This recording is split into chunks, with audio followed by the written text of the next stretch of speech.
सब मंचन ते मंचैक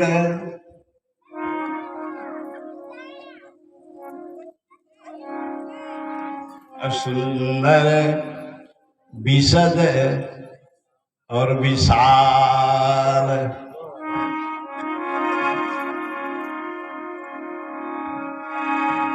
मुनि समेत दो बंधु तहाँ बैठारे महिपाल। व्यवस्था देखिए आप जनक जी का।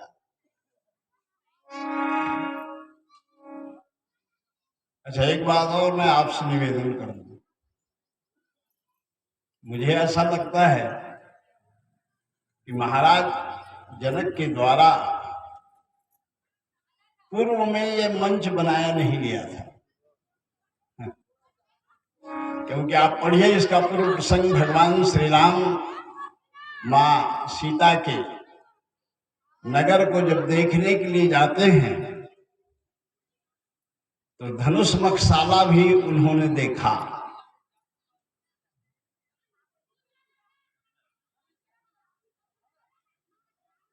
लेकिन वहां इस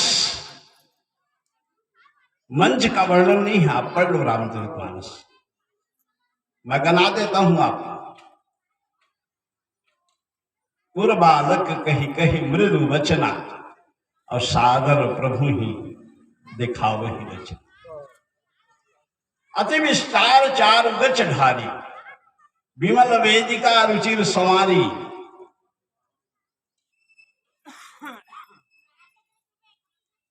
चहुदिश कंचन मंच विशाला रचे जहां बैठे वहीं पाला।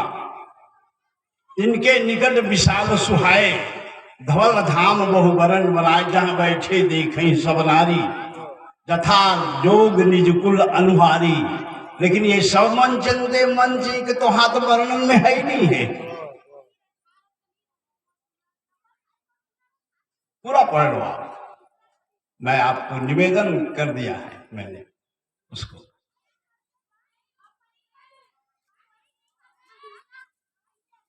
ये व्यवस्था है। महाराज जनक ने देखा सबके सब राजाओं के लिए वो मंच बनाए थे, पूर्ववासियों के लिए, नारियों के लिए। उत्तम मध्यम नीच लघु निज निज थल अनुहार।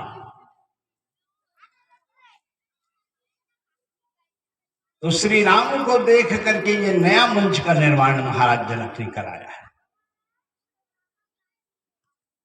और इस मंच की विशेषता, इस दोहा में भैया ने जो कहा, इस मंच की विशेषता क्या है? तो गोस्वामी जी स्वयं कहते हैं कि सबसे सुंदर और सबसे विशाल। सब मंचन ते मंच एक। सभी मंचों से तुलना में गोस्वामी जी ने और को छोटो कह दिया स्पष्ट रूप से। वो सुंदर भी था, विशद भी था और विशाल भी था।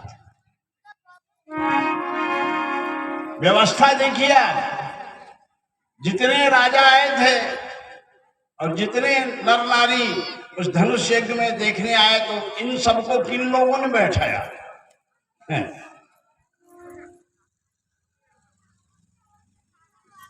तो सेवकों ने बैठाया, कर्मचारियों ने बैठाया इन्हें।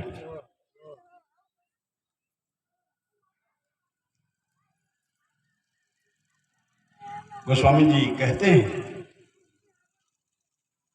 कि भगवान श्री राम और विश्वामित्र को किसने बैठाया? ये दोहा बोल रहा था भैया तो अभी। स्वयं महाराज जनक उठे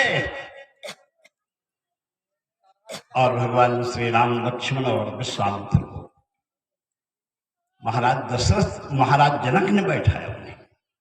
ये व्यवस्था है।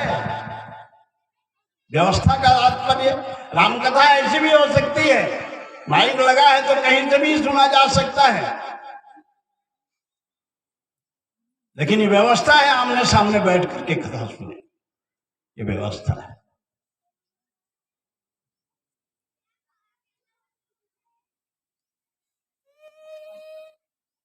अजय खटिया में सूत करके सुनत हुई वो समझ नहीं आए, भले ही कही देते महाराज ने कहत रहे ना तो मैं सब सुनत रहेगा ऐसे करते हम जानना हमला मारा था कई जन कथे अच्छा कहत रहे महाराज मैं खटिया में सुते सुते सुनत रहे ऐसे कथे और कुछ नहीं सुने। बोले श्री हनुमान जी महाराज की जय। ये व्यवस्था है।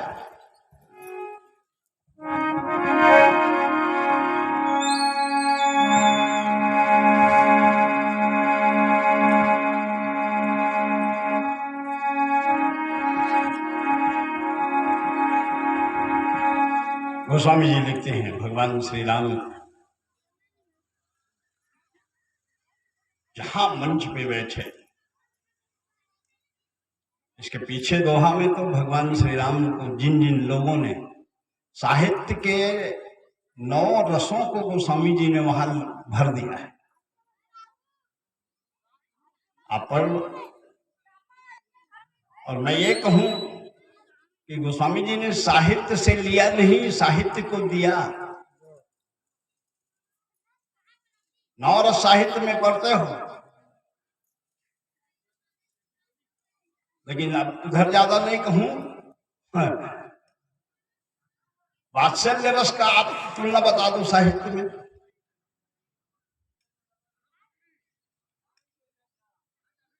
है नहीं। और वहां वात्सल्य है, 2 रस एक्स्ट्रा है। आप पढ़ लो। देखे रूप महारंधीरा, मनोह वीर रस धरे शरीरा, डरे कुटिल प्रभु निहारी, मनोह भयानक मूर्ति भारी, रहे असुर छोनिस भेषा, तीन प्रभु प्रकट काल सम देखा, पूर्वासिन देखे 2 भाई, नर भोज सन लोचन सुखदाई, नारी विलोक हरस निज निज रुचि अनुरूप, जन सोहत श्रृंगार धरी, मूर्ति परम अनूप। श्रृंगार रस विदूषण प्रभु विराट में दीखा, बहुमुख कर पगलोचन शीशा, जनक जाति अवलोक ही कैसे, तो सगे सजन सगा ही बहुत लागे। आपके घर सगा थे ना, बेटी मांगे खातिर में सगे सगे सगे सजन प्रिय लागे, जैसे सहित विदेह विलोक हिरानी। सुनैना और जनक जब इसमें श्री राम को देखे तो कैसा लगा? तो गोस्वामी जी कहते हैं शिशु सम प्रीत न जात।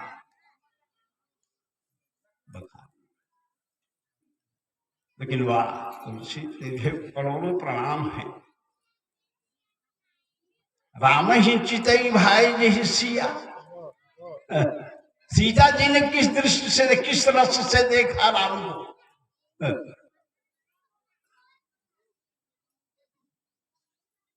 गोस्वामी जी कहते हैं उसको मैं वर्णन नहीं कर सकता। तो पूछा गया गोस्वामी सबका आपने वर्णन किया, श्रृंगार का वर्णन किया, शांत का वर्णन किया, भयानक का वर्णन किया, विभत्स का वर्णन आपने किया।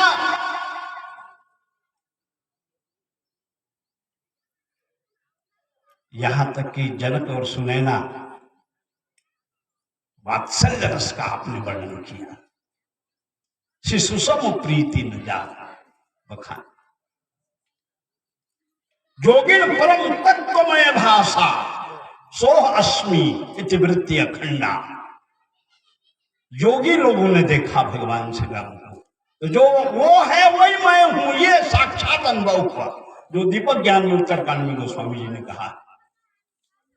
सोह अस्मि जोगिन परम तत्वमय भाषा, शांत शुद्ध सम सहज प्रकाशा। और यही कलम रुक गई गोस्वामी जी की, राम ही चितई भाई जही सिया।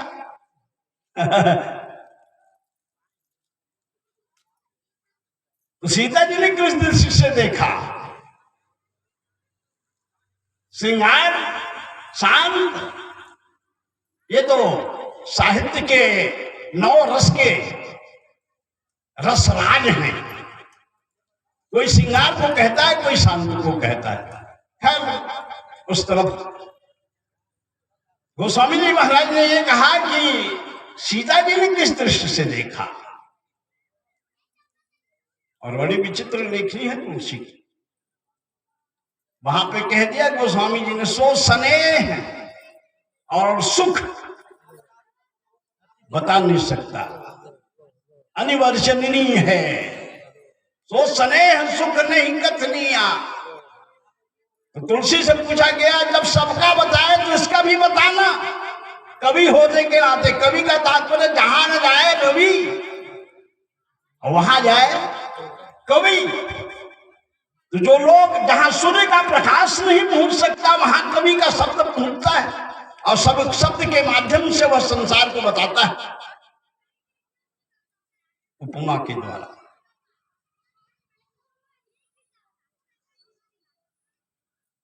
यहां तेरे कोई उपमा नहीं मिला।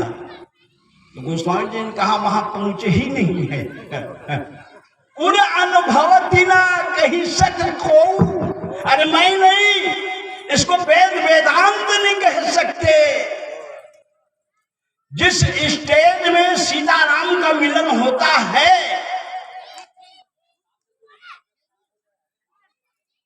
उस स्टेज को, उस स्थान को, उस धरा को,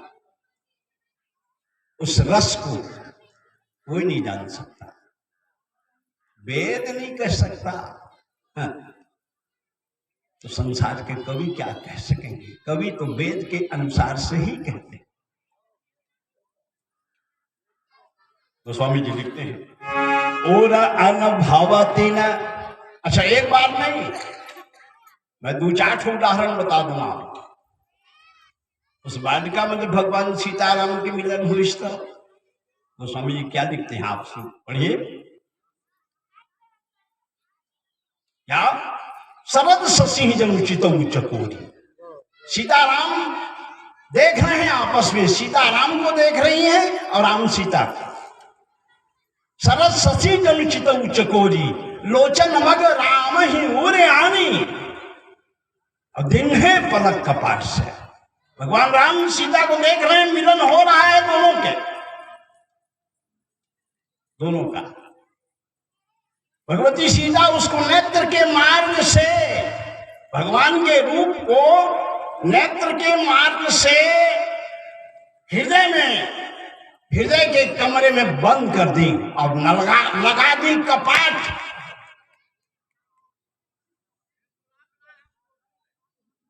गोस्वामी जी लिखते हैं, लोचन मग राम ही पुर आनी,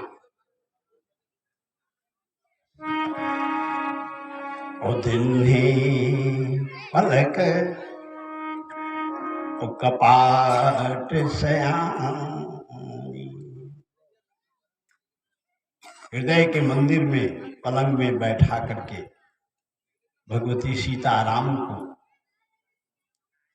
कपाट पर आए।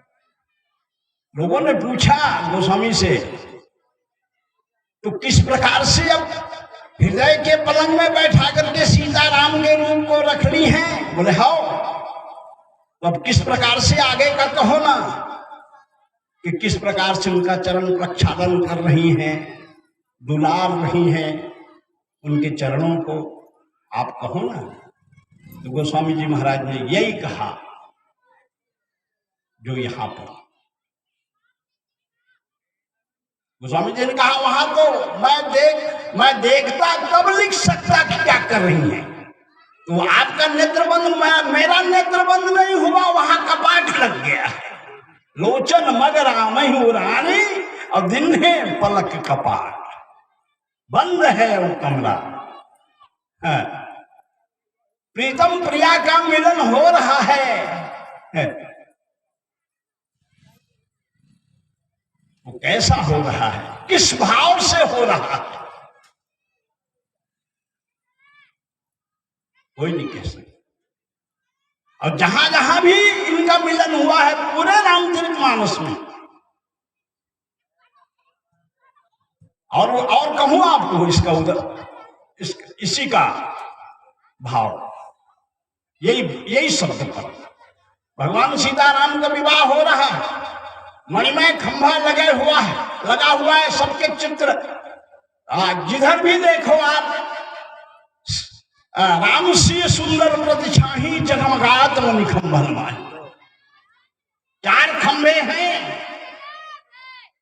और मानस सम्राट राम किंकर ने लिखा है तो हर आदमी के हृदय में है वो खंभा है। बोले कहाँ है? ये तुलसी की कृति है। क्या खंभा है? बोले मन बुद्धि चित्त और अहंकार, ये 4 खंभे हैं। वहां सीताराम का विवाह हुआ है। तो स्वामी जी के लिखने का तात्पर्य उस विवाह में आप भी शामिल हो जाओ, तब आपको आनंद आएगा। तुम्हारी यहाँ लीला है, मान लो रामलीला, और रामलीला में राम पाठ करते सीता हरण हो गए और राम रोवत थे, हे खग मृग हे मधुकर श्रेणी, तुम देखी सीता मृग नैनी कही के। 2 आदमी देखत रहे वो दृश्य में, एक जन देखत रहे तो वहू रोवत रहे। राम स्टेज में रोवत रहे ना, तो वहू रोवत रहे। तो बाजू वाला कथे अरे तो मालूम नहीं का, अरे नाटक के तय का बोल रोवत हस। तो वो जागिस दृश्य एक है और देखने वाले यदि 2 हैं और दोनों का भाव यदि अलग अलग है तो देखा थे रोवत थे चलो भारी आनंद आते, रोए में आनंद आते वो रामचरित मानस की कथा है। नहीं तो रोए में तो दुख लागते ना, लेकिन रोए में आनंद आते ते रामचरित मानस की कथा है।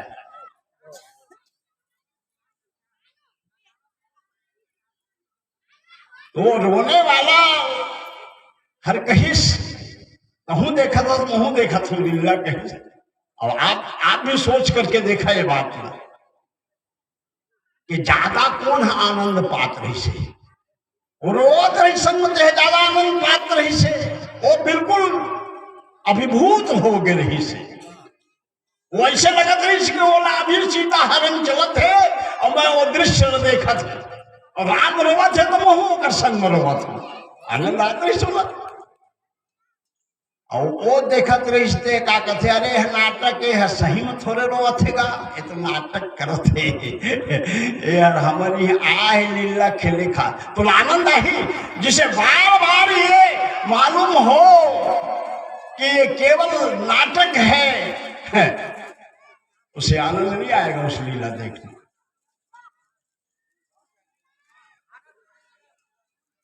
मेरा आपसे निवेदन करने का तात्पर्य आप समझ रहे हैं।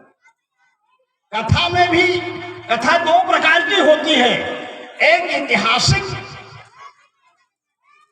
यह इतिहास का भी सत्य है।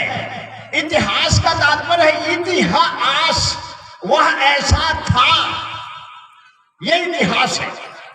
यह रामचरित मानस, यह त्रेता युग का इतिहास है। लेकिन आनंद तो आपको तब आएगा जब आप उसमें आप भी राम विवाह में शामिल हो जाओ, आप भी धनुष यज्ञ में शामिल हो जाओ, और तब आनंद आएगा।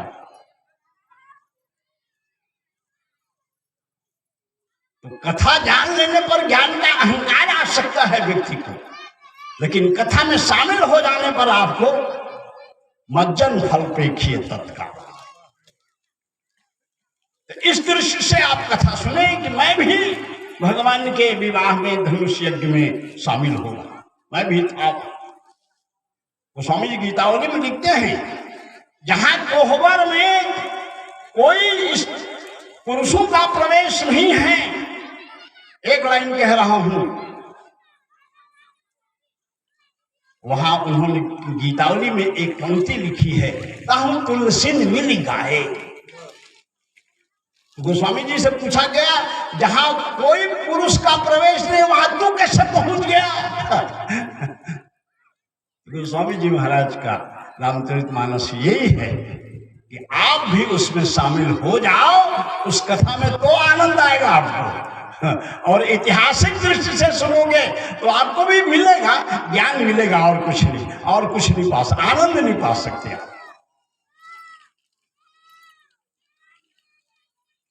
भगवान सीताराम का विवाह हो रहा था। जिस बिंदु पर मैं आपसे निवेदन कर रहा हूं, ध्यान रखिएगा। मणिमय पूरा हरित मुनि के पत्र फल पद्मराज के फूल, और 4 खम्भे हैं, चारों भाइयों का विवाह हो रहा था। अब दर्पण की तरह दिखत रही से जब सबके चेहरा है, तो दूल्हा और दुल्हन बैठे रही,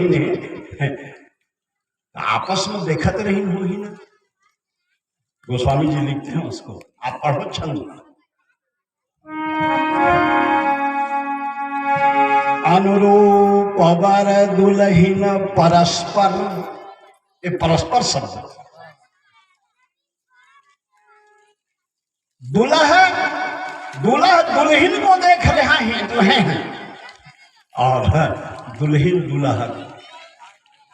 लखी 3 शब्द है, आप देखिए उस छंद में।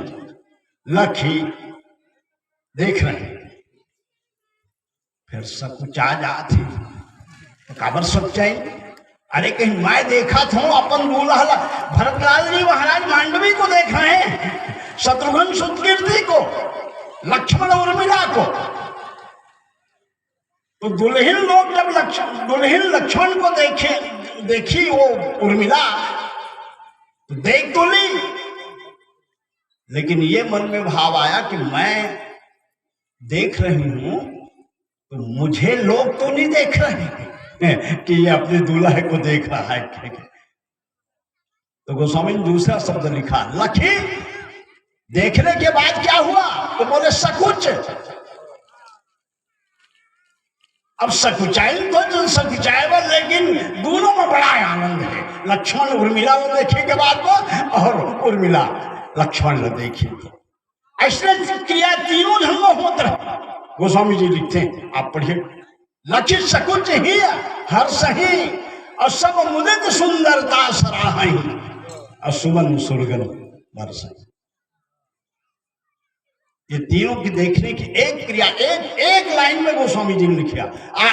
आप पढ़ो छंद को। दुल्हन अनुरूप वर दुल्हन परस्पर, लखी सकुच ही हर सही। ये तीन लोगों को, और एक लोगों को गोस्वामी जी ने एक छंद में अलग कर दिया। यहां पता चल रहा है दुल्हन देख कर, दूल्हा को देख करके खुशी हो रही है, बहुत अच्छा है मेरा वर। लेकिन सीताराम आपस में देख रहे हैं क्या? गोस्वामी जी दूसरा छंद लिखते हैं, आप पढ़ो। सिया राम अवलोकनी परस्पर, वही परस्पर शब्द है वहां भी। फिर याद दिला रहा हूं आपको, अनुरूप वर दुल्हन परस्पर। और यहां ये 3 भाई और 3 दुल्हन देख रहे हैं आपस में, और राम और सीता देख रहे हैं आपस में, बोले वो भी देख रहे हैं। गोस्वामी जी लिखते हैं, सिया राम अवलोकनी परस्पर प्रीति। किस दृश्य से देख रहे हैं सीताराम आपस में, वही बात गोस्वामी जी वहां भी लिखते हैं, प्रीति। सिया राम अवलोकनी परस्पर प्रेम काहू न लखी पर है, वही बात आगे। सीताराम जिस दृष्टि से राम सीता को देख रहे हैं और सीताराम को देख रहे हैं, कोई नहीं जान पाएगा। गोस्वामी जी लिखते हैं, वही बात है जो यहां आपके प्रसंग में चल रहा है। साहित्य के गोस्वामी जी ने इस रस को गोपनीय रखा। सीता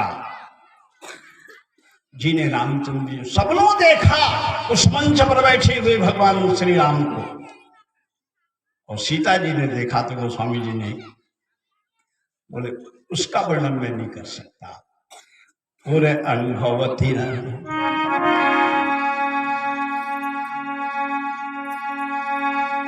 कही सक को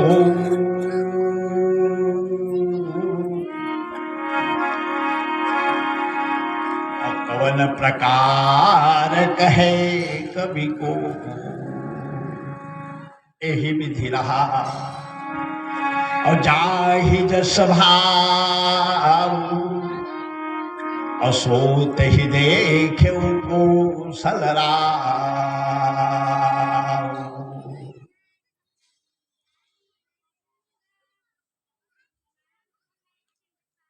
जिसने जिस दृष्टि से देखा भगवान राम को, जो उसके हृदय में जो भाव था, उसी भाव से भगवान राम दिखाई दिए। ये कहूं आपसे, यही विधि रहा जाहि जस भाव सोते ही। एक आदमी गुलाब लगाए रहे माली। अगर स्पष्टीकरण में एक छोटा सा आप लोग उदाहरण कहूं, एक गुलाब लगाए रहे माली है, एक जन डॉक्टर कोई मल्ले निकलिस वो महावत है, गुलाबे गुलाब 5 एकड़ में लगाए रही तो फूल के सुगंध तो आबे करे। तो डॉक्टर निकलिस तो कर पूछी लोग मन ये गुलाब माली काबर लगाए हुई। तो डॉक्टर कथे ये ना एक गुलाब में टोर के एक रस निकालत हो, आँखी के दवाई के काम आथे, कैसे से शीशी में पैकिंग करके बेचत हुई। दूसर पंडित निकलिस तो पूछी एक गुलाब काबर लगाए हुई। तो पंडित कही से ये माली ना भगवान के भारी पुजारी हो ही, कहीं से गुलाब टोर के भगवान में चढ़ावत हो। जेकर जैसे दृष्टि उसने संसार में कर सृष्टि।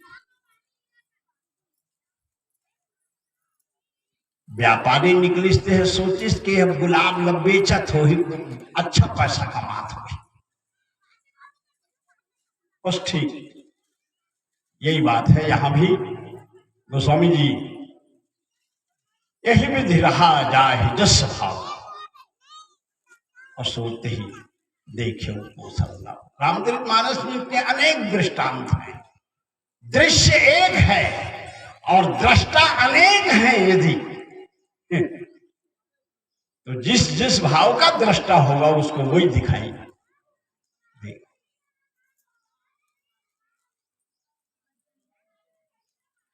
सब मंच पर बैठ गए, सबने अपना अपना स्थान ग्रहण कर लिया। तो भगवान श्री राम को देखने के बाद जनक जी ने कहा,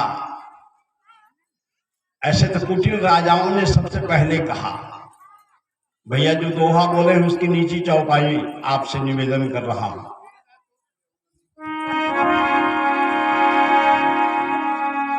प्रभु ही देखी सब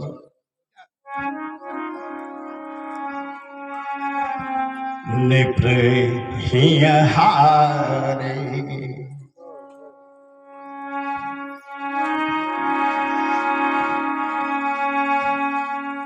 सारे राजा भगवान श्री राम को देखने के बाद हृदय से हार गए। गोस्वामी जी ने लिखा, कैसे हारे? तो सूर्य नारायण के उदय हो जाए के बाद में तारा मन के पता नहीं चले, करोड़ों की मात्रा में रथ तब हो। वही उदाहरण गोस्वामी जी लिखते हैं। प्रभु ही देखी सब निप्रेहिय हारे, अजनुरा के सौदय भय तारे। और अस विचार सबके मन माही, कुटिल रही सोही तेकरो विचार मागिस, हम मैं नहीं सकूं लटोरे ई है टोर ही। सबके मनवाही का तात्पर्य ओहो, अब हृदय से हारे हैं और फिर प्रयास कर ही तो निश्चित रूप से हार होवे कर ही। बन के हारे हार है, कबीर एक दोहा लिखते, अब मन के जीते।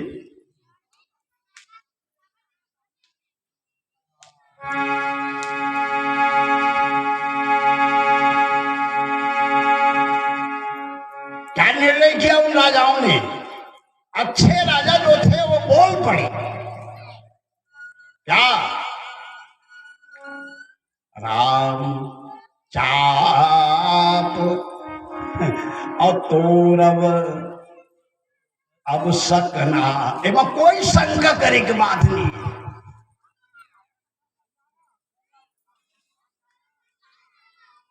अस विचार गौलहु घर भाई, जस प्रताप बल तेज गंवाई, बगैर इज्जत खोए सीता के विवाह केवल राम संग हो ही। विचार ला और तुमन के आग भी हो ही तो कर प्रत्याप कर, तुम्हारी बेइज्जती हो ही होकर से। बहुत बढ़िया बात और साधु राजा के।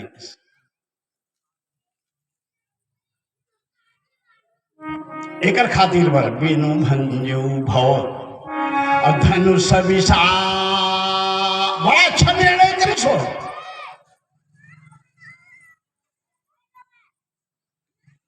ओकरे हो ही तो काबर बेइज्जती करवा मत, तुम मत करवाओ अपनी बेइज्जती। जस प्रताप और तेज ये तीनों को बचा लो तुम।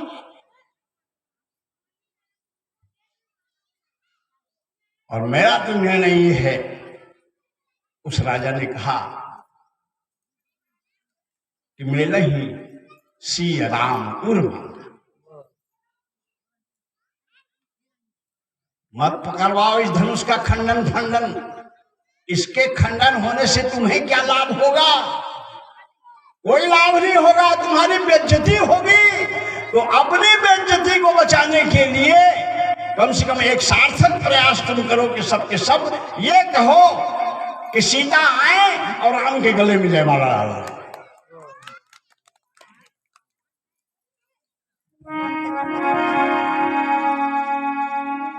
बिनु भंजो भव धनुष विशाला, मेलहि सिय राम गुरमाला।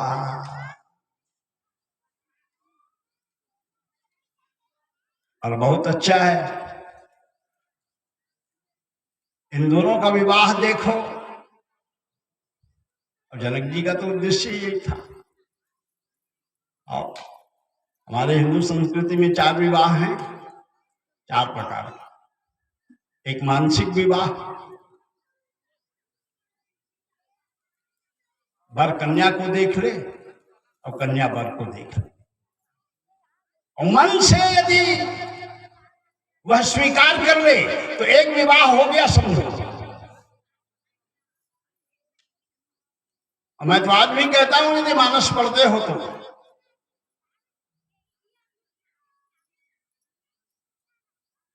यदि योग्य हो गए हैं तो वर कन्या को बता दो और कन्या वर को देख ले।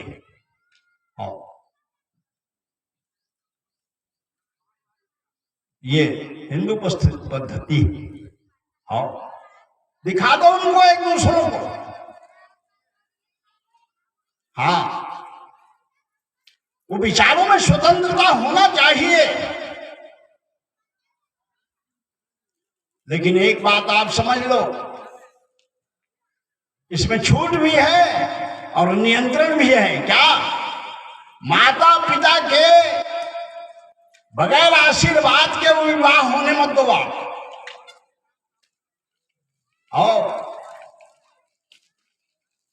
अब आज के लड़का मन तो अब मोबाइल में सब कुछ हो जाते,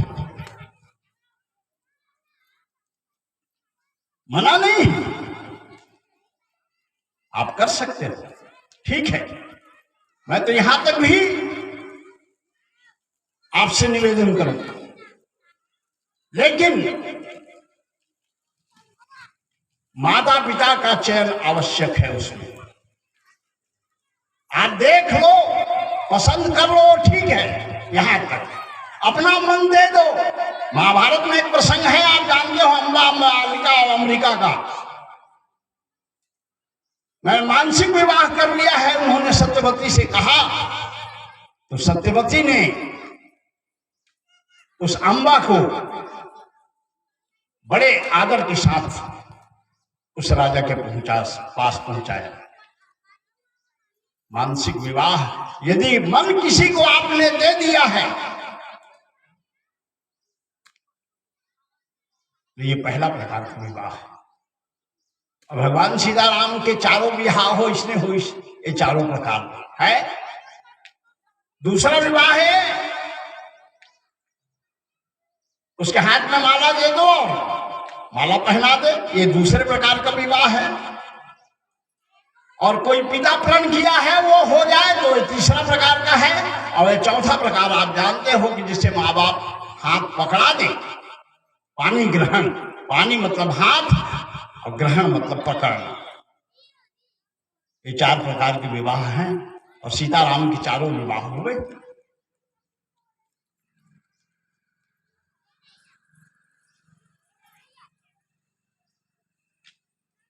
लेकिन गोस्वामी जी महाराज कहते हैं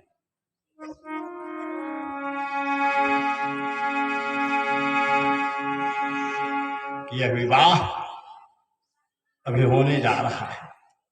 एक विवाह हो चुका है पुष्पवाटिका में और दूसरा विवाह का समय कि जो धनुष तोड़ेगा उसी का विवाह भगवती सीता के साथ होगा। लेकिन गोस्वामी जी महाराज ने कहा कि जब सब राजा लोग ये कहे कि सीताराम का विवाह होने दो, तो कपटी राजा जो बैठे थे उन्होंने कहा अरे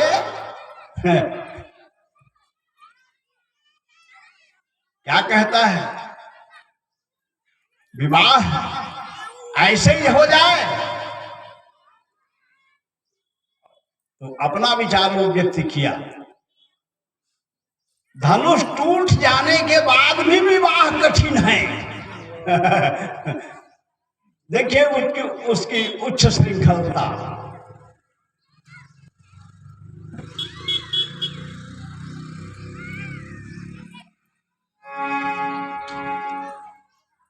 बहुत आपस में विवाद राजाओं का चल रहा था। ठीक जनक जी महाराज ने कहा नहीं, ये विवाद का समय नहीं, क्या किया जाए?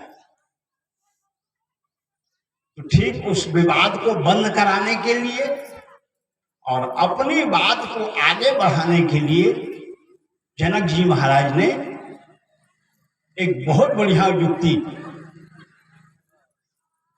क्या सखियों को कहा कि सीता को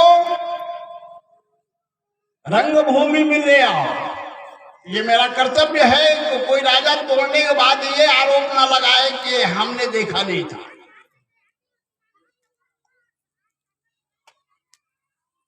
और जनक जी महाराज ने घोषणा की और सखियों ने माला लिए हुए सीता जी को रंगभूमि में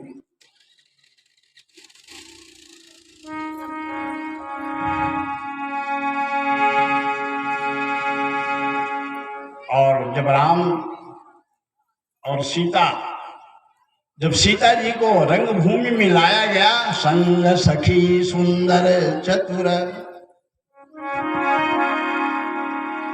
एक बात आपसे कह रहा हूं, सखियों के साथ भगवती सीता कैसे दिख रही, ये कवि का कर्तव्य है बताना।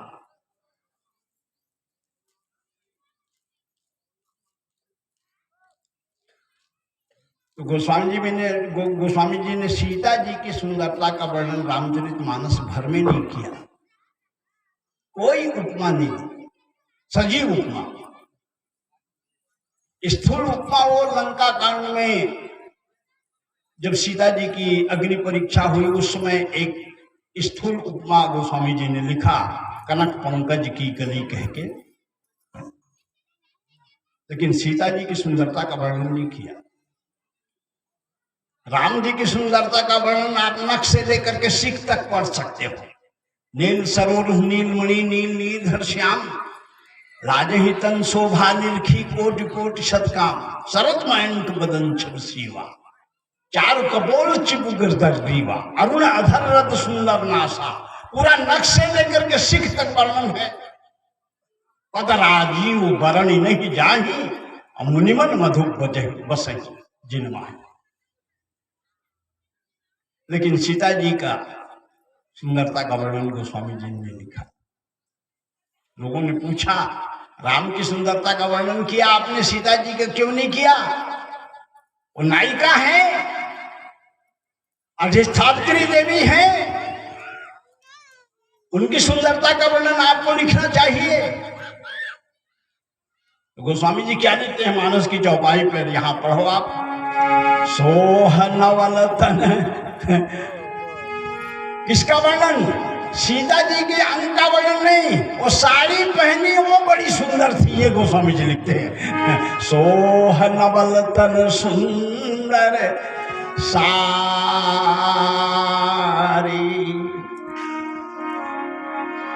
बोले जगत जननी अतुलित छवि भारी।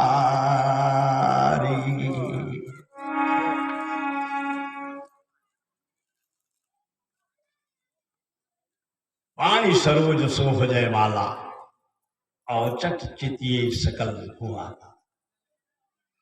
गोस्वामी जी से पूछा गया कि भाई आप सीता जी की सुंदरता का वर्णन क्यों नहीं लिखते? बोले जो सीता जी की सुंदरता का वर्णन करेगा वो कुकवि है वो कवि नहीं है, वो सुकवि नहीं है। बोले क्या है? बोले कुकवि है। कुकवि कहाय अजस को लेई, सिय वर्णई ते उपमा देई, और कुकवि कहाय अजस को ले। कौन कुकवि बनना चाहेगा? बोले कवि हो के नाते तो कुछ तो बताओ आप। कवि का मतलब ही है कि शब्द के द्वारा समाज को समझा देना, वहां तक पहुंचा देना समाज को। तो आपका कवि का कर्तव्य छूट रहा है, तो कोई उपमा तो दो आप। तो गोस्वामी जी ने कहा इस संसार में कोई उपमा है ही नहीं है। जो पट तरी, क्या बढ़िया तो हमारी गोस्वामी जी लिखते हैं, जो पट तरी तीय समसिया, तो जगह असजुवती कहां कमी। संसार में ऐसे कोई है ही नहीं स्त्री जिसकी तुलना मैं भगवती सीता से कर दूं। तो पूछने वाला भी बड़ा मजबूत था। उसने कहा ठीक है, इस संसार में कोई नहीं है, प्रकृति के नारी में इतनी सुंदरता नहीं है भगवती सीता जैसी, तो देवलोक की नारी को। तो गोस्वामी जी महाराज लिखते हैं देवलोक की नारी को किसे आप कहते हो? तो बोले सरस्वती सबसे सुंदर है। आप पुराणों में कथा सुने हो, जिस समय सृष्टि के निर्माण में ब्रह्मा ने सरस्वती को बनाया और इतना सुंदर बना दिया, ब्रह्मा ने देख करके खुद ही मोहित हो गया। भगवान शिव आए, उस समय ब्रह्मा के 5 क्षण मुंह रही से, त्रिशूल उठाएंगे क्षण मुंह लौकर काट 4 क्षण रही। संसार में परंपरा शुरू तय कर तय बनाए हैं सब, तय वाला बिहाव करियो कथस। इसलिए एक से 50 साल फिर तपस्या कर, तब तुझे सृष्टि करने का प्रमाण पत्र मिलेगा। तो सरस्वती कितनी सुंदर है, जिसे ब्रह्मा बनाते बनाते मोहित हो जाए, उसकी तुलना कर दो आप। गिरा, उसने कहा। तो गोस्वामी जी ने कहा इसकी तुलना सीता जी से नहीं हो सकती। बोले क्यों नहीं हो सकती? बोले इसलिए नहीं हो सकती कि वो मुखर है, बहुत बोलने वाली है। क्या मतलब? अरे जे दूसर ला गाली देथे वो हर अपन वाणी में तो गाली देथे, है ना भाई। वाणी के भले वो नाजायज फायदा उठाते। वाणी वाणी की कृपा से ही वो बोलता है, लेकिन किसी को गाली दे रहा है तो उसको दुरुपयोग कर रहा है वो वाणी का, और फिर भी उसके गले में रहती है ये सरस्वती। गाली दे तो उसके बाद उसका जबान बंद हो जाए, तब तो उसकी तुलना थोड़ा बहुत सीता जी से मैं दे सकता था, लेकिन गाली देने के बाद भी यदि सरस्वती उसके जीभ में विराजित रहे, उसका कंठ चलता रहे, तो इस सरस्वती की तुलना में सीता जी से, क्योंकि भगवती सीता जिसके हृदय में विराजित हो जाए, उसके सारे गलत काम स्वयं ही नष्ट हो जाते हैं। क्योंकि उसको वो क्या है, तो गोस्वामी जी लिखते हैं वो निर्मल मत देने वाली हैं, जनक सुता जग जननी जानकी, अतिशय प्रिय करुणा निधान की, और ताके जुगपद कमल बनावो और जा सुकृपा निर्मल मति। तो निर्मल मति देने वाली श्री सीता की तुलना गाली देने वाली उसके वाणी पर बस करके समाज को गाली देने वाली की तुलना में आप सीता जी से सरस्वती जी की तुलना कदापि नहीं कर सकते। गिरा मुखर, तो बोले सरस्वती से नहीं है, एक और सुंदर है। बोले कौन? बोले भवानी। भवानी की सुंदरता को गोस्वामी जी ने क्या कहा है? आप बालकांड में पढ़ते हैं, जिस समय भगवती पार्वती का भगवान महादेव जी से विवाह हो रहा था, उस समय गोस्वामी जी महाराज ने लिखा है, बोलिए श्यावर रामचंद्र की, श्री हनुमान जी महाराज की। कितने सुंदर हैं भवानी। गोस्वामी जी चौपाई लिखते हैं, सुंदरता मर्याद भवानी,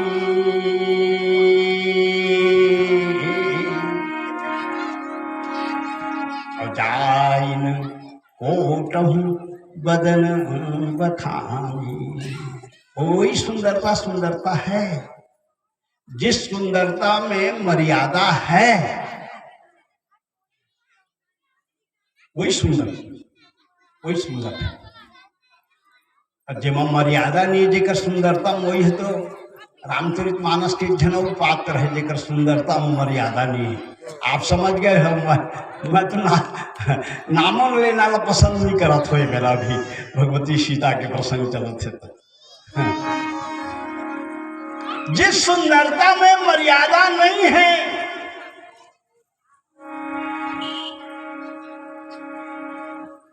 वो सुंदरता नहीं। तो भवानी इतनी सुंदर है भगवती पार्वती। तो गोस्वामी जी महाराज की दृष्टि में बोले यही कह दो भवानी की सुंदरता सीता जी की सुंदरता जैसा है। तो गोस्वामी जी कहते हैं नहीं, उसका भी तुलना नहीं हो सकता। बोले क्या? बोले उसके आधे अंग में भगवान महादेव जी महाराज विराजमान है। तो पुरुष की तुलना कोई स्त्री से कैसे हो सकती है? लिंग भेद है। सीता की सुंदरता भवानी से इसलिए नहीं हो सकती, तो गिरा मुखर तन अर्ध भवानी, उसका आधा अंग शिव है और आधा अंग पार्वती है। सुंदरता में कोई कमी नहीं।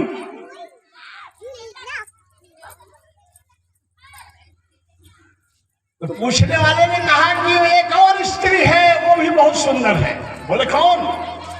आप सभी जानते हैं। उस स्त्री का नाम लेते हैं। बोले कौन? संसार में जितने पुरुष हैं सबसे श्रेष्ठ कामदेव, और संसार में जितनी स्त्रियां हैं वो सबसे सुंदर रति उसकी पत्नी।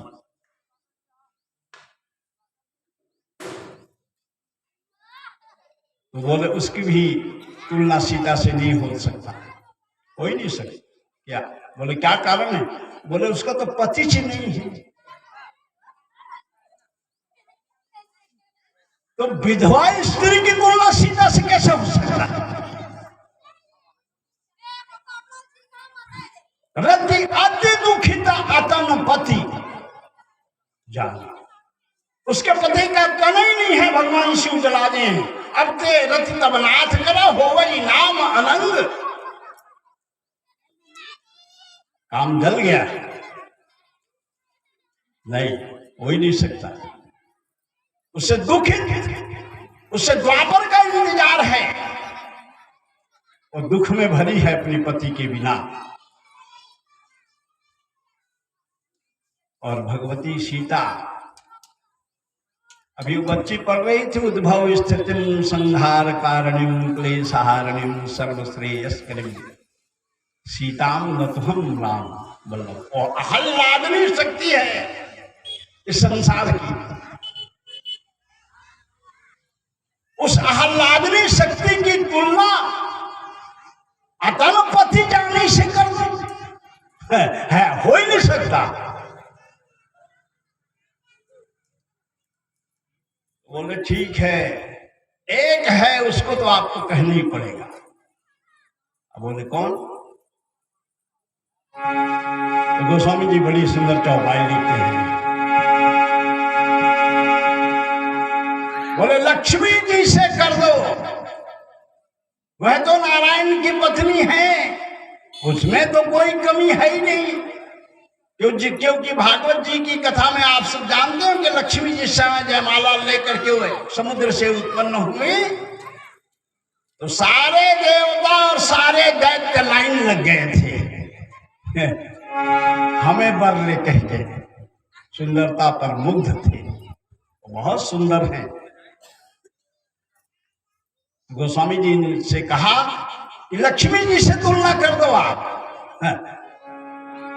तो बोले मई के पक्ष इसका ससुराल पक्ष ठीक है, थोड़ा बहुत तुलना हो सकता है ससुराल पक्ष से लक्ष्मी जी का, लेकिन मई के पक्ष ठीक नहीं है। तो क्या मतलब? अब आप सभी जानते हैं इसके दो भाई हैं, समुद्र से लक्ष्मी जी निकली और समुद्र से इन दोनों भाइयों का भी प्रादुर्भाव हुआ, आप सब जानते हैं। अब आजकल तो नी जब नहीं हो हर जाना थोड़ा कौन कौन? गोस्वामी जी लिखते हैं लक्ष्मी के दो भाई हैं। हाँ, कौन कौन? विश्ववारुणी अवंधु प्रिय जेहि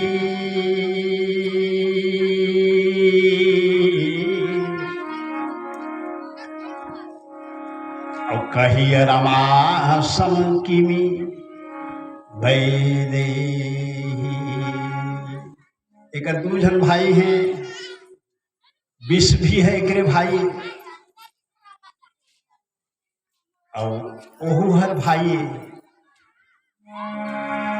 हाँ, दारू शराब। और भाई है लक्ष्मी जी की, और लक्ष्मी मढ़ा रहे हैं एक जगह, तो मतलब कथा में बना रही हूँ, तो मैं यही प्रसंग कहा थोड़ा सा कि मेरे चर्चा मैं कहें कि वह रत्न 14 रत्न निकले,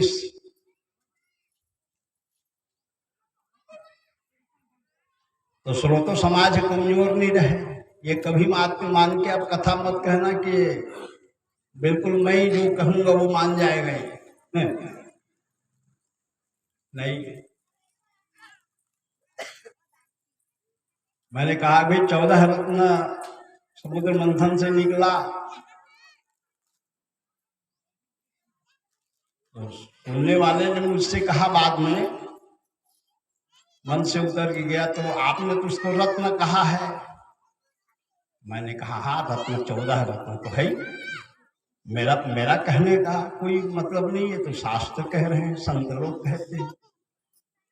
उसने कहा वो अच्छा पिए रोज। तो मैं कहे तो संतोष से बोला कहिस, तो मैं कहे का बात के, मैं रोज पीथो रत्न लकहिस। मैं रत्ने रत्न पीथो तो शब्द में 14 रत्न में एक रत्न लग रहा न हो करता, कोई गलत नहीं करो। मैं कहूँ वह रत्न कैसे तेकर शास्त्र में उठा करके देख, और रत्न कब है, रत्न कब कहलाही, कब कहलाते रत्न आप जानते हैं। रत्न तब सही न जब ओकर मात्रा कोई वैद्य के द्वारा निर्धारण हो।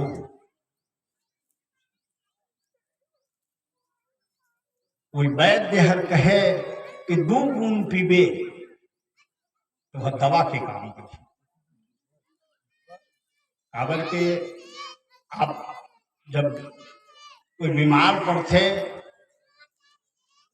बीमार होगा ऐसे कथे तो आप जाके कथा नहीं बोला दवा दारू करे इसका की, दवा के साथ में दारू है, ठीक है। हर दवा के साथ में आज भी मेडिकल साइंस में, एलोपैथिक भी आप विटामिन के कोई लिहा तो में कुछ अल्कोहल की मात्रा,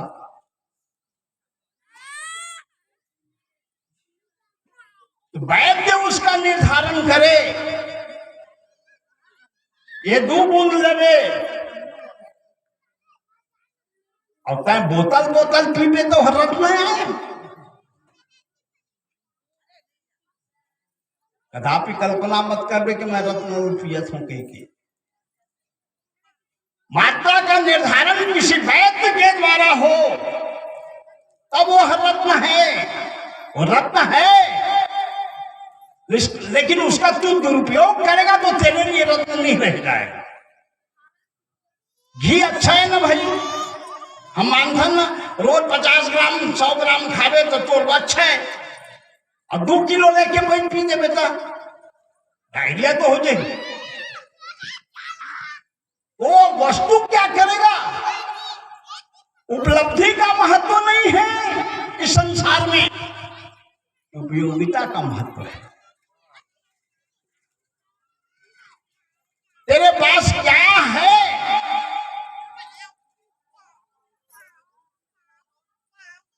इसका महत्व नहीं है। तू समाज को क्या दे पा रहा है, महत्व इसका है।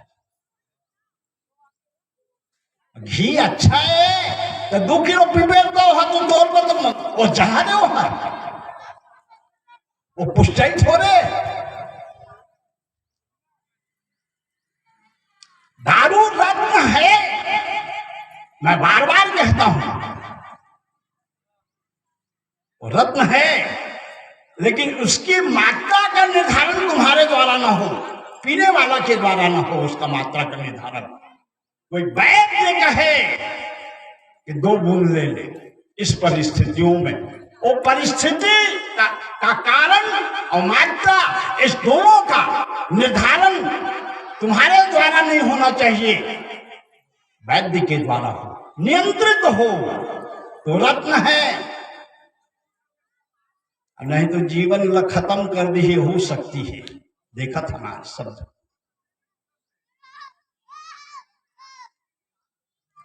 यह लक्ष्मी के भाई है। गोस्वामी जी लिखते हैं, विश्वारुणी अवंधु प्रिय जेहि,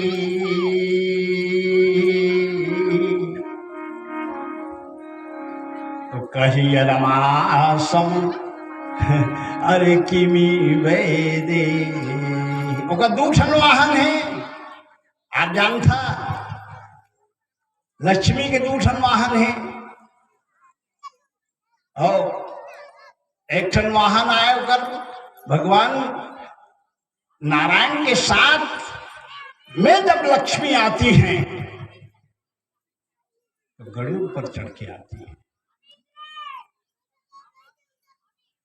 और लक्ष्मी अल्लाह कभू झन बला और ये महतारी मन आज भी मई के प्रिय है। इहेज के बात में संसार के सब महतारी के बात मई के भारी प्रिय रथे। स्वाभाविक है वो उन्हें जन्मे हैं, पालन पोषण हो है, उकर संस्कार प्राप्त करे है, स्वाभाविक है मई के प्रिय होवे करी। अच्छा बात है हमला तो एक कुल की जिम्मेदारी है, पिता के कुल के, और एवं 2 कुल की तारे की जिम्मेदारी है। महाराज जनक जब विदा करें तो भगवती जानकी ये प्रश्न पूछे जनक जी महाराज कर। पिता जनक कर जानकी पूछी पिता तो कहीं जनक कहीं हाँ बेटी दूसरा व्यवहार तो दिखाई देते, लड़का ला घर में राखे है और लड़की ला विदा करा थे। जनक जैसे ज्ञानी के मुंह बंद हो गए, एक का उत्तर होई तो कहीं मैं तोला आगे चल करके उत्तर दे हाँ एक।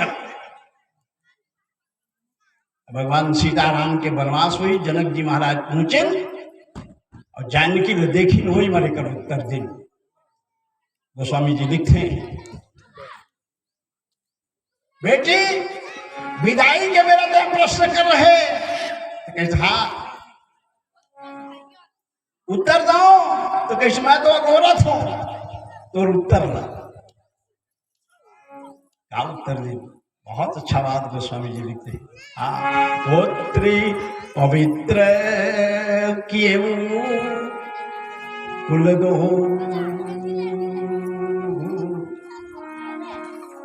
सुजस धवल जग कह सबको,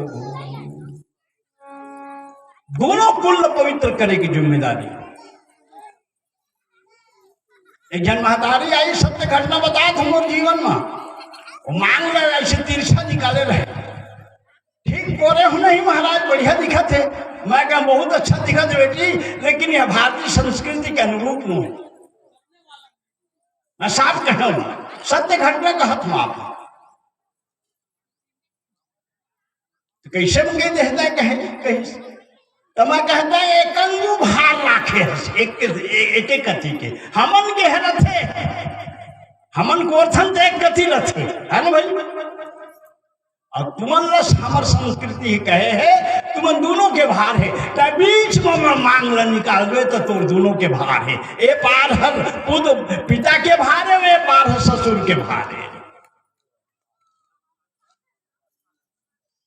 संस्कृति के अनुसार से अच्छा नहीं करे, दिखा तो अच्छा है तेरा काफी, लेकिन अच्छा तो है तब है पुत्र पवित्र कियो कुल दो। मैं आपसे जो निवेदन कर रहा हूं वास्तव में कि भगवती श्री जानकी की तुलना गोस्वामी जी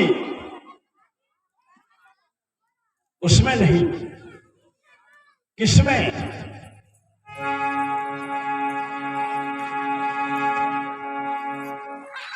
अकेला मत बलाहा लक्ष्मी न, ये सूत्र में कहते हैं आप। अब अकेला बलाहा तो अगर दूसरा वहां मुंह चढ़ के आई पक्का है, और वाहन सब पे झंझानत है। लक्ष्मी ने बनावा, लक्ष्मी के बिना तो ये संसार चलवे नहीं करे। रामचरित मानस भीम गोस्वामी जी महाराज के थे, मैं शुरू में भूमिका में एक बात कह रहा हूं, आप लोग ख्याल होगी कि धन रही तब धर्म को, राजनीति बिनु धन बिनु धर्मा, और हरि समर्पय बिनु सत्कर्मा, और विद्या बिनु विवेक उपजाए, श्रम फल किए पढ़े अरुपाए। श्रमे हाथ लगी,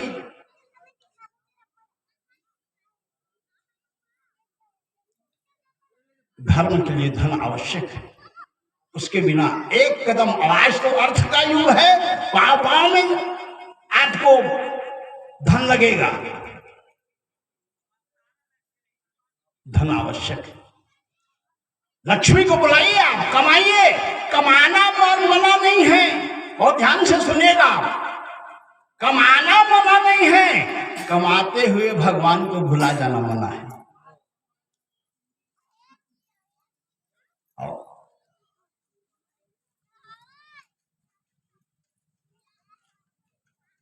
अब भगवान न भुला जाते, अकेला लक्ष्मी न बनाते। और हमार काम ये हो, या लक्ष्मी आए और वो सत्कर्म में खर्च न हो, नारायण के कर्म में। यदि आप सत्कर्म में खर्च कर रहे हैं ठरकपुरवासी, तो लक्ष्मी और नारायण दोनों को बुला रहे हैं। और लक्ष्मी नारायण, लक्ष्मी कहां स्थिर रहती है आप सभी जानते हैं, शास्त्र सुनते हैं। तो यदि आपको श्री लक्ष्मी की लक्ष्मी को स्थिरता देना है, आपको लक्ष्मी कहां स्थिर रहती है आप सब जानते हैं, वो नारायण के चरणों में ही स्थिर रहती है। शांताकारं भुजगशयनं पद्मनाभं सुरेश्वरं विश्वाधारं गगन सदृशं मेघवर्णं शुभांगं लक्ष्मीकांतं कमलनयनं योग विध्यान गम्यं। लक्ष्मी यदि आपके पास आप जीवन भर रखना चाहते हैं आप लक्ष्मी को, तो नारायण की सेवा कीजिए, तब लक्ष्मी स्थिर रूप से आपके पास निवास करेंगी। ये शास्त्रों का संकेत है। और लक्ष्मी को अकेले बुलाएंगे आप।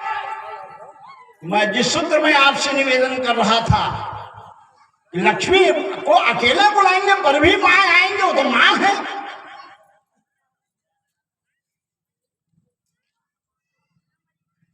कामा चढ़ के आई वह गरुड़ मुनि आए, और साफ झंझाना था बोला, कामा चढ़ के आई थी, वो उल्लू बना के आई। तय समझा था उसके, मैं लक्ष्मी कमात हूं तो अच्छा होकर कर ऐठ रहे मैं, तय समझा था 16 ऐठ रहे मैं की के लेकिन वास्तविकता ये बोला तय नहीं छे, तोरे आखी हल्ला बंद करके यही उल्लू है। बोला प्रकाश दिखाई नहीं है, उल्लू मन के राम और पूज्य राम किंकर जी महाराज तो एक बढ़िया बात लिखे, उल्लू मन के सभा हो इस रात कल प्रस्ताव पास करेंगे, संसार में तो कहीं सूरज है ही नहीं। समझ गया? अब किसी के प्रस्ताव पास करने पर वो नियम लागू हो जाएगा क्या?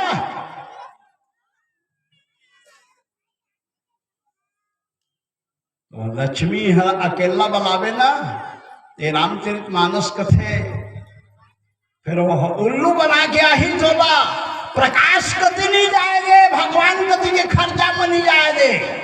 मानव सम्मेलन हो ही तो चंदा दे दो, ऐसे कहीं को कभी कदापि नहीं सोचे।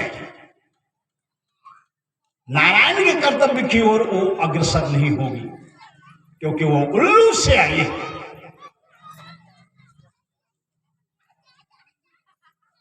अरे वो तेरे को उल्लू बनाने आई है, वो प्रकाश की ओर नहीं ले जाएगा, वो धन भगवान की ओर नहीं ले जाएगा।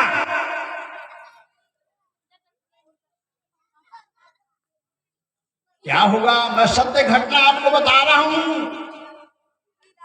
बरपाली में मैं जब था तो एक जगह कथा कहने गया, तो एक व्यक्ति मेरे पास आया, 2.5 एकड़ जमीन बंटवारा पा रहे हैं महाराज के हिस्से, 60 एकड़ बनाया। अच्छा संकलन करे थे, धन्यवाद है बोला। रोवत रहे तो मैं कह रोवत काबर सब 2.5 कर 60 कर हो गए तो जमीन है तब रोना काबर। तो वो दिन ज्यादा खुश रहे महाराज के। मैं साग नहीं खाए होंगे, मैं सत्य घटना बताओ था आपने। बाजार में गोभी के पत्ता ला जो व्यापारी मन सड़ गए कि फेंकते थे, तीनों बीन बीन के नाम वो साग रंधवा के 60 कर जमीन बनाए। दूध नहीं कहे मोर कहे का हो गए दोनों शराब पाकिट में धरे न थे। मैं अत्ता कमा के धन बनाए हूँ कहीं और मोरे सामने में गटगट गटगट पीछे और मैं एक शब्द बोल रहे थे तो बांह पकड़ कर गली में निकाल दी थी।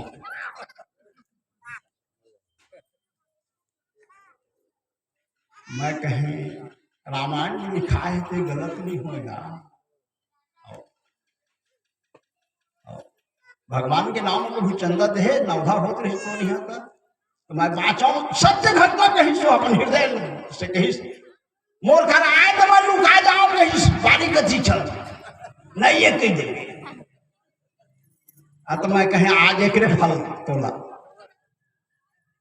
मैं माना था महाराज की आज एक फल मोला मिला था। ये सत्य घटना है। मैं आपको निवेदन करूं विश्वारुणी बंधु प्रिय जी, यदि सदुपयोग में खर्च नहीं हो ही धन के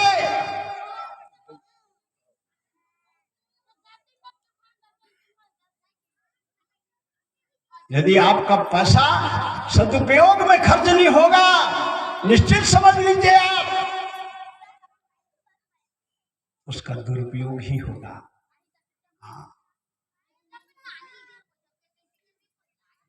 उम्र कर रोवत रही भाई मैं सत्य बताओ आता कथा कहे तो मोला ऐसे लागत रही कही तय रामायण में कहता मोरे कथा लगा था अरे ऐसे कही हुआ। अरे मैं कहता है आज स्वीकार कर रहे कम से कम ये तोरे कथा है कि क्या वो मैं सौभाग्य और ये उसकी बात ही नहीं ये हम सबकी कथा है। मैं आपने सुनी भूमिका में यह बात निवेदन किया है कि आप कथा को इतिहास परक मत समझिए। यह इतिहास का शब्द तो है इतिहास वह ऐसा था वो तो है, लेकिन मैं ये मानता हूं कि रामचरित मानस की कथा अभी चल रही है आपके वर्तमान में। इस दृष्टि से सुने आप इसको।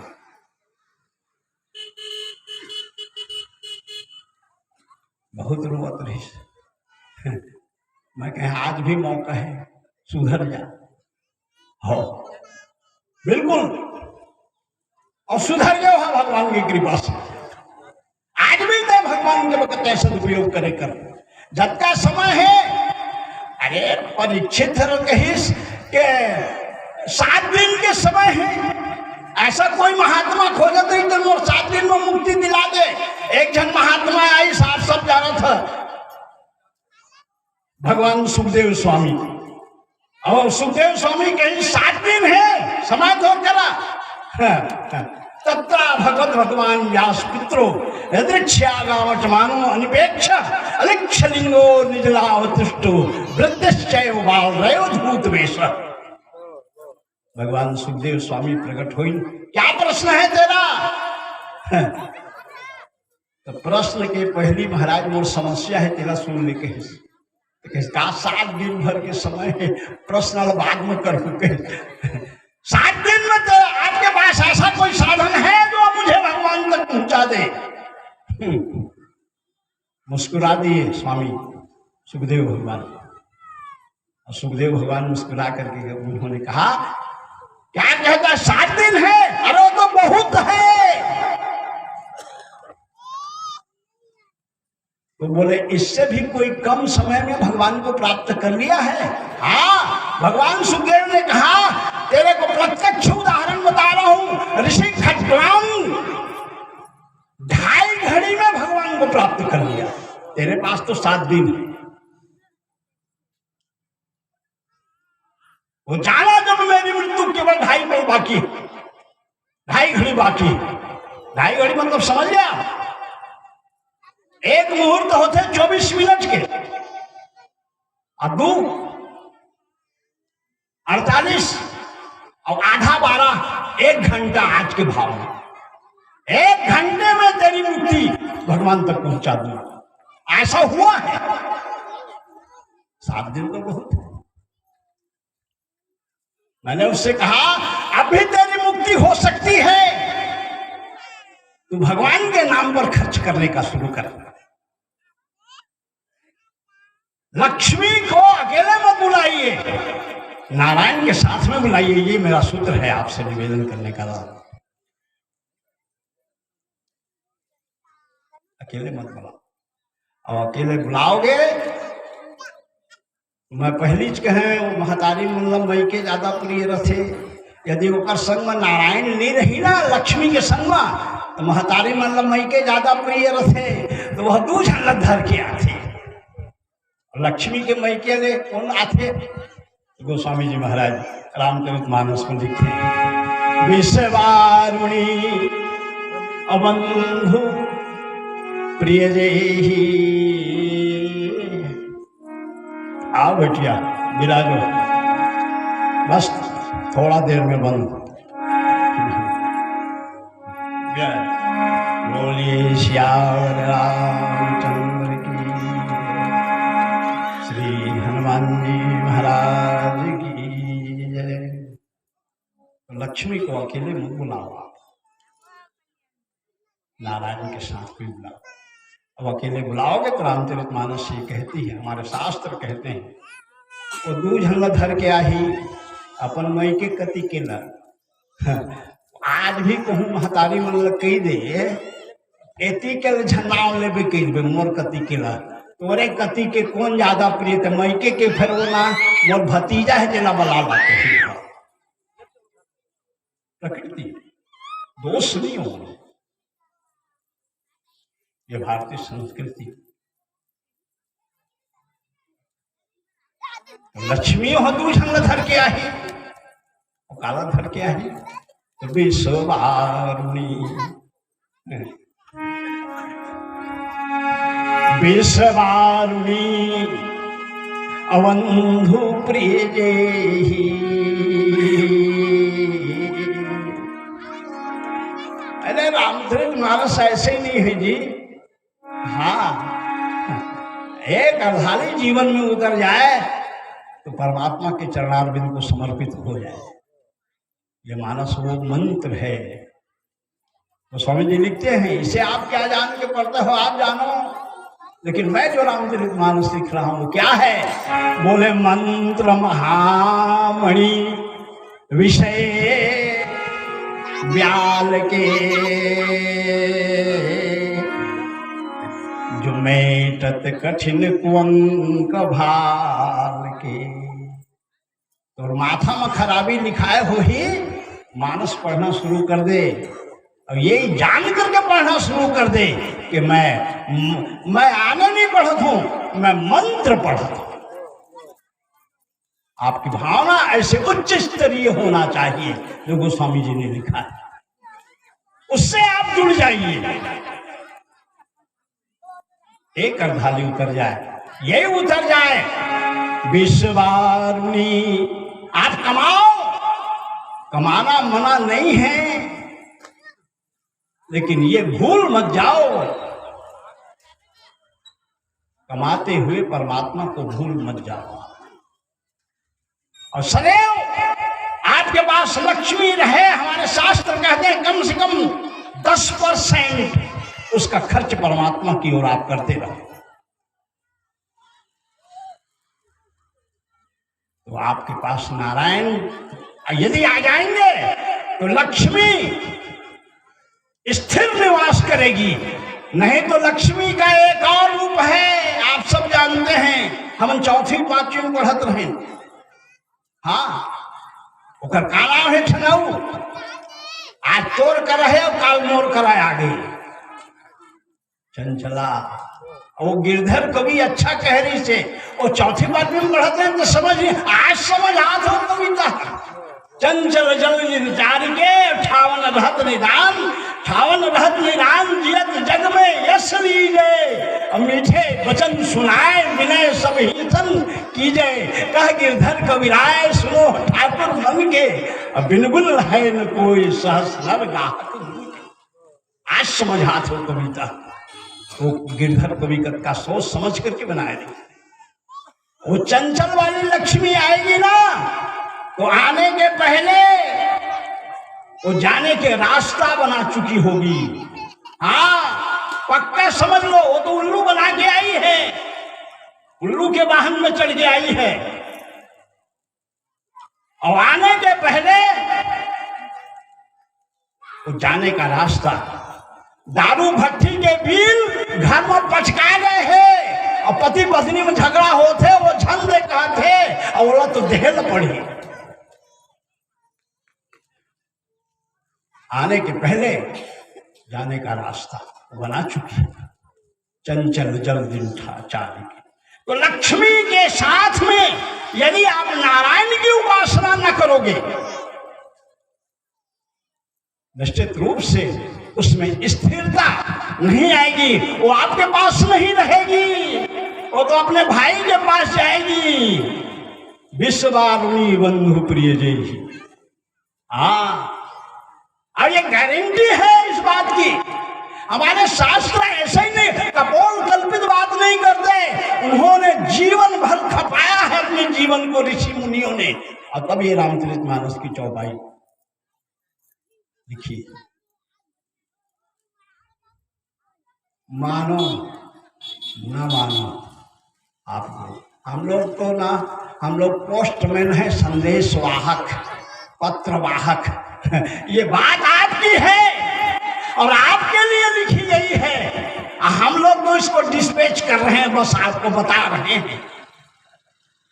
पोस्टमैन हर अपन गति ने कुछ लिख दी चिट्ठी, मतलब फिर वो गाड़ी खाए भी न रही। ये जितने आए हैं हम सब पत्र को निष्पादित करने के लिए आए हैं। आपको बता रहे हैं कि आपके लिए चिट्ठी आई है और इस चिट्ठी में ये लिखा है, बस इसके सिवाय और कुछ नहीं। इसलिए मेरा निवेदन, बिटिया आ भी गई है, इसलिए आखिरी इस शब्द के साथ कि आप लक्ष्मी के साथ में नारायण को जरूर बुलाओ, तभी कल्याण संभव है। तब भगवान सीताराम के चरणों में हम सभी जा सकते हैं। आप यही करोगे, इन्हीं कामना और विश्वास के साथ आप सभी को कोटिशः धन्यवाद ज्ञापित करते हुए, बड़ी शांति से आप सभी ने कथा सुनी, इसके लिए आप सभी के हृदय में बैठे हुए श्री सीताराम को मंच से प्रणाम करते हुए वाणी को विराम दो। इसके पूर्व 2 बार आप भगवान नाम संकीर्तन करें। सीताराम सीताराम सीताराम सीताराम सीताराम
भव भेषज तरन घोषूल सुकृपाल मोहितो हि पर सदा रहो अनुकूल श्यावर रामचंद्र की जय। उमापति महादेव।